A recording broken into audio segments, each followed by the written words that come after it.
Eu realmente, assim, toda vez que a gente monta, né, vai abordar um assunto, a gente tem uma ideia, mas eu não imaginei que ia realmente, de fato, ser tão esclarecedor e tão, ao mesmo tempo, assim, impactante essas informações, né?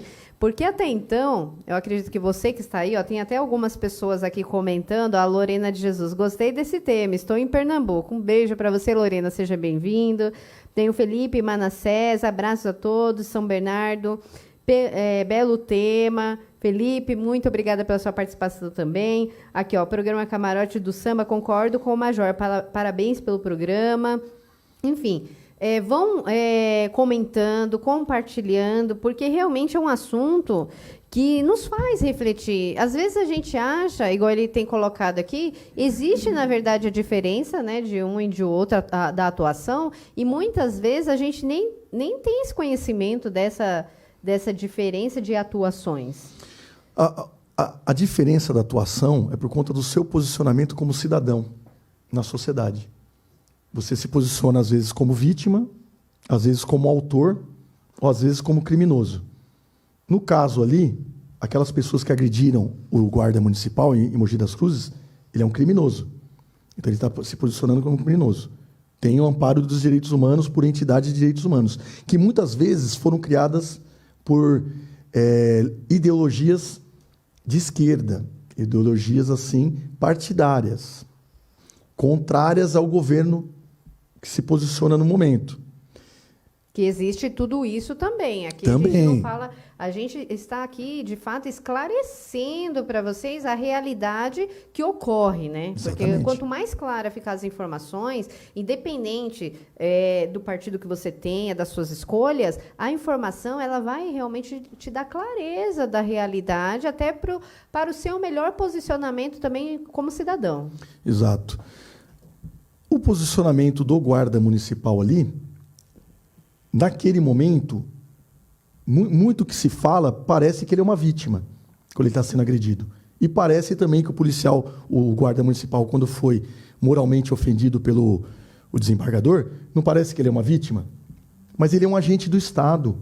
Ele está representando o Estado ali.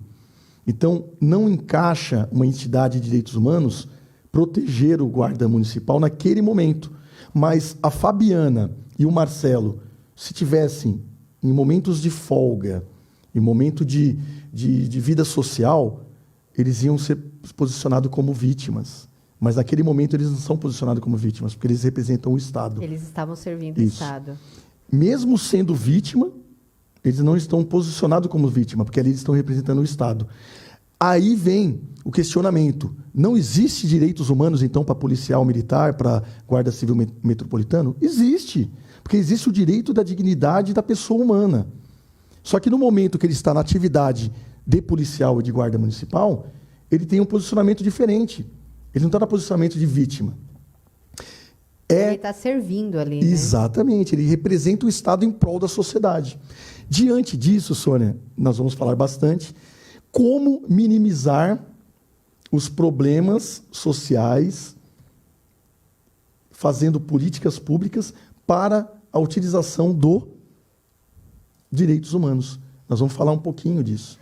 É assim, gente, o assunto é tão legal. Eu, particularmente, eu sempre tive muita resistência, eu não entendia muito bem como funcionavam esses assuntos, eu não entendia muito bem de política.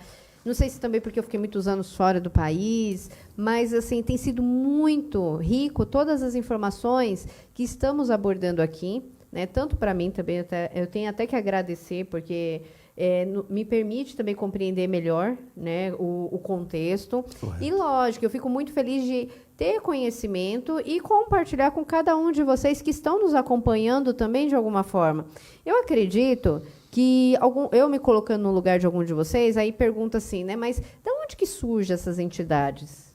Na verdade, quem é que cria exatamente essas entidades em prol para cuidar desse cenário? As entidades, elas são órgãos não governamentais. Não governamentais. Nós temos órgãos governamentais de direitos humanos. Inclusive, eu quero deixar aqui os parabéns para a ministra Damares, né? A ministra Damares, ela é uma mulher que está como ministra do governo Jair Bolsonaro, que aplica muito o direito da dignidade da pessoa humana. É claro que o nome que foi dado para o ministério dela também é o direitos humanos, resumiram. Mas a dignidade da pessoa humana seria mais adequado para o ministério dela. E é uma mulher que é governamental, é um ministério federal, que cuida dessa parte de educação, de saúde pública, ensinamento, que nós vamos citar aqui como políticas públicas para minimizar os casos. E as entidades não governamentais são criadas como ONGs, institutos, que aí associações. A pessoa cria isso. É baseado em tudo em legislação. Legislação, tem a claro. legislação que Isso. apoia e a pessoa consegue ter essa entidade. A melhor legislação que tem é a Constituição Federal. É o artigo 5º da Constituição Federal, onde está tudo ali. Todo o processo que você pode utilizar em relação à dignidade da pessoa humana está na Constituição. Não há necessidade de você criar mais legislações. O Brasil é o país que cria projetos de lei o tempo todo. É uma lei que desfaz outra lei. Em época de pandemia agora, nós estamos vendo, usa máscara, depois não pode usar máscara. Agora, põe máscara, daqui uns dias não vão poder usar mais máscara. E são tudo leis, né, que vão aparecendo e a sociedade fica perdida. Então, para que nós apliquemos os direitos humanos, os direitos da dignidade da pessoa humana, vamos seguir a Constituição, o artigo 5º. Que realmente é o que é válido, né? Que é realmente a legislação superior. É o top, né? É a lei, na hierarquia das leis, é a que está no topo. Então, para que nós façamos projetos em políticas públicas para a minimização das atrocidades do Estado referente ao cidadão, que apliquemos, então, a legislação federal, que é a Constituição. Quando teve um assunto, teve uma hora que você começou a abordar, e a gente acabou desgovernando a atenção, quando você começou a citar, né, das instituições. Mas como que foi essa busca de tentar buscar esse equilíbrio? Após o regime militar. Militar, que teve aqui todo no Brasil, aquele cenário. sim. Com a Constituição de 1988, algumas entidades se viram na necessidade de criar ONGs, institutos, associações para defender os direitos da dignidade da pessoa humana, que virou isso aí. Aí os direitos humanos, não é os direitos humanos. Existe uma legislação, sim, existem as entidades de direitos humanos que colocaram esse nome, para minimizar as atrocidades do Estado. Então, foi bem nesse momento, Sônia, após o regime militar, com a Constituição, não por conta do regime militar, tá? Não que no regime militar teve atrocidades do Estado. É que após o regime militar, logo em seguida, 3 anos depois, tivemos a Constituição de 1988. Após a Constituição de 1988, não só o Estado cuidou da dignidade da pessoa humana, entidades não governamentais também criaram, né, aparecem. Por isso que muitos reclamam onde estão os direitos humanos para a vítima. Não vai aparecer. Os direitos humanos, quem vai cumprir ali vai ser o policial militar, o bombeiro. É o Estado. Mas o Estado, assim, o bombeiro, que é uma instituição que nós tivemos aqui na última entrevista, né, que é uma instituição da Polícia Militar aqui no Estado de São Paulo, é um grupamento que cumpre perfeitamente os direitos humanos. A Polícia Militar do Estado de São Paulo é hoje a instituição governamental que mais aplica os direitos humanos no país. E eu digo para você por quê. Nós já fizemos parto dentro de uma viatura. Jura? Na condução, várias vezes. Isso é praticamente diário aqui no Estado de São Paulo. Diariamente você vê ocorrências, até perder um pouquinho do brilho, porque é tão comum hoje você socorrer uma mãe em estado de parto e você acabar fazendo o parto dentro da viatura. Uma pessoa que precisa ser socorrida por uma crise de asma, a ambulância muitas vezes não está disponível.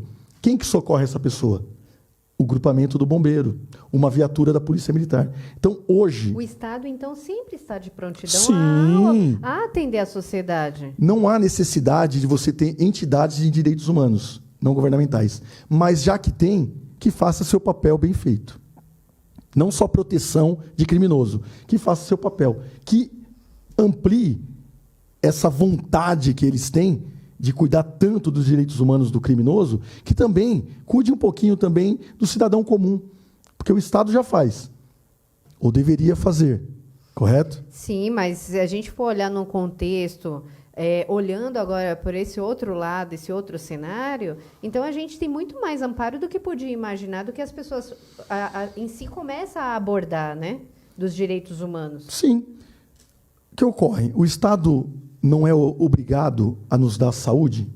Nós não temos o SUS? A gente tem. Nossos filhos não têm escola pública? Tem. Boa ou ruim, nós temos escola. Então, o Estado já está dando saúde, o Estado já está dando educação.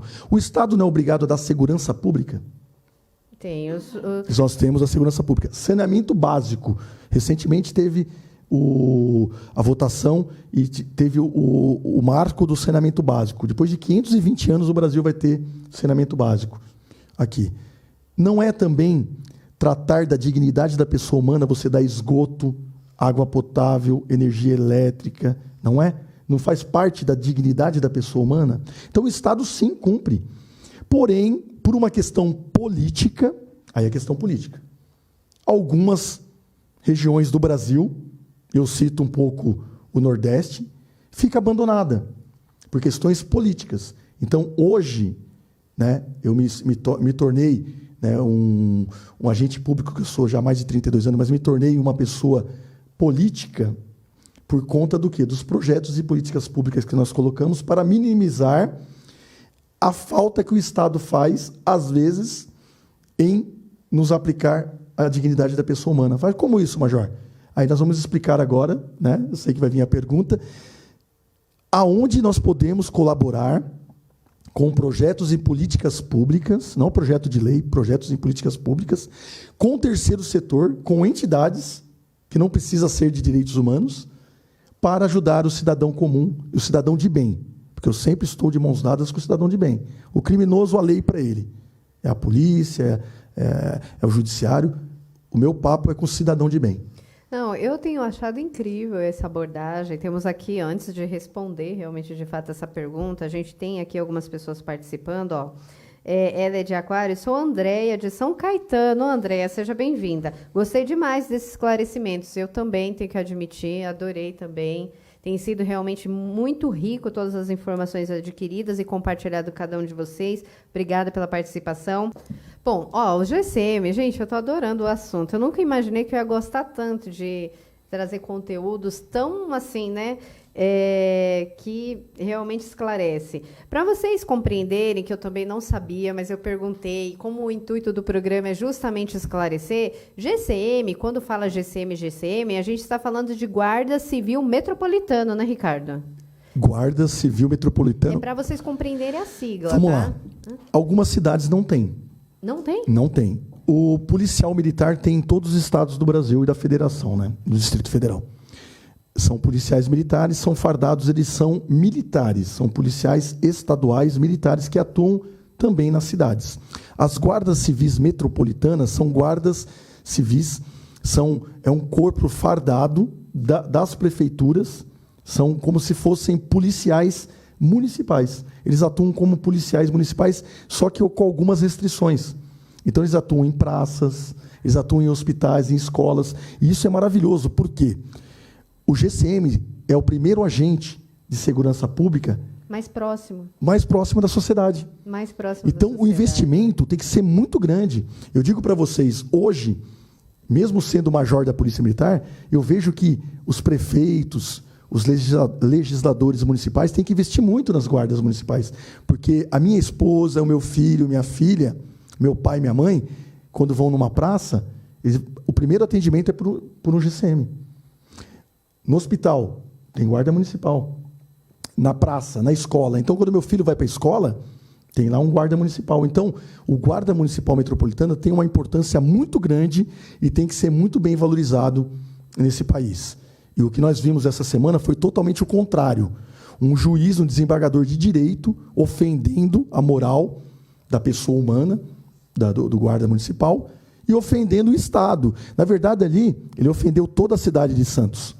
O desembargador Eduardo Siqueira ofendeu toda a sociedade de Santos, falando daquela maneira com o Guarda Municipal de Santos. Porque o guarda estava realizando o trabalho do Estado, servindo a sociedade. Exatamente. Então, o Guarda Municipal é o primeiro agente de segurança pública e tem que ser muito bem valorizado. Olha, muito legal.